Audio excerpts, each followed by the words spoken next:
Thank you, Team Obscura, for having me here today and inviting me to speak on the COVID 19 situation and how is it actually impacting the sector that I represent, which is the auto sector. COVID 19, coronavirus, whatever name you want to call it, you just can't ignore it, right? And it's clearly changing the way that we have worked in the past, and it is changing the way we will work in future. It has resulted in many changes to the workplace worldwide, and some of these changes are here to stay. You'll agree that this is a very unprecedented and uncertain time, and hence it need to be dealt accordingly. Now, coming to the challenges that COVID-19 forces on us, clearly we can expect a low demand. We don't know how the demand will be in the next half year or a year and a half. We are not sure on how the disease will progress. It's very uncertain for us to say at this moment with a confidence saying that we'll see a vaccine and then it will go. We don't know. We may end up in a situation wherein we'll have to coexist with corona. You may see a increase in the cases, and we never know where exactly it'll go right now. Clearly, the travel will something which will have the biggest impact because of the challenges, and some of the industries which are linked to the travel business will see a big dip. So, for example, whether it is the hospitality sector, whether it is your offline retail, or whether it is your travel, clearly those sectors will be highly impacted. Some of the sectors which may even have positive impact could be some sectors like the edutech business, the online class business, the e-commerce business, the telemedicine, the healthcare, and the online fitness business, which will pick up in a big way because of the need for people to social distance. Some of the business model changes in general across industries. So it will penetrate more in terms of the remote working across industries and across sectors. You'll also see worker profile changes. So what I mean by this is that you'll see more female participation in the workforce.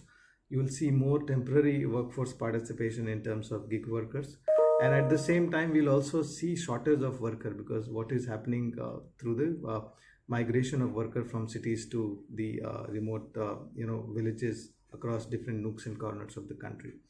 We'll also see increased communication focus, thereby high investment in IT and the IT allied services, which is into communication side of the business. We also see a lot of cost reduction initiatives across country, and we'll also see more virtual meetings than the real face-to-face meeting.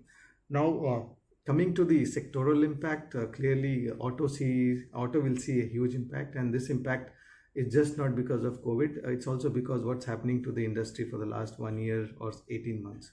There were many regulatory changes, whether it was BS4 to BS6 or the electrical vehicle or GST or insurance changes or axle load changes. Many changes has happened in the industry, and that has led to the subdued demand, and COVID is adding to the pressure that you would have typically seen in this industry.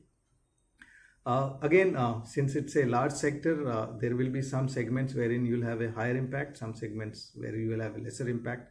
So segments wherein you will have a higher impact will be definitely your passenger car and the utility vehicle space. It is still considered as a discretionary expense, so people will go slow in that area.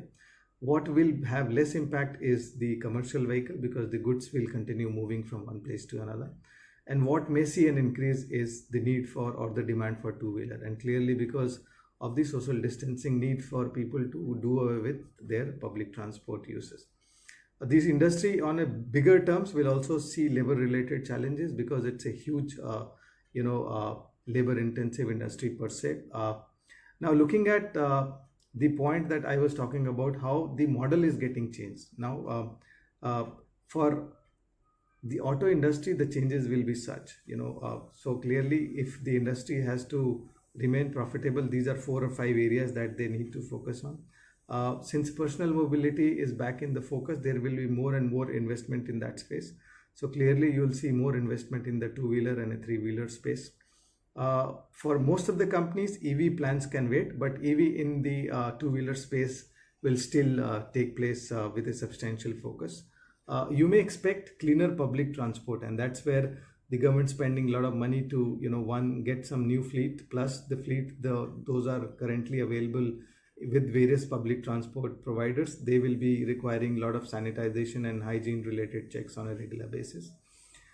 You'll also see redesigned shop floor because of the social distancing need. So clearly, how the workforce, the entire manufacturing area needs to be designed so that less and less people are working, and how exactly you're using digital or technology to make sure that you're taking care of the hygiene and sanitization needs, as well as you are practicing social distance at the place.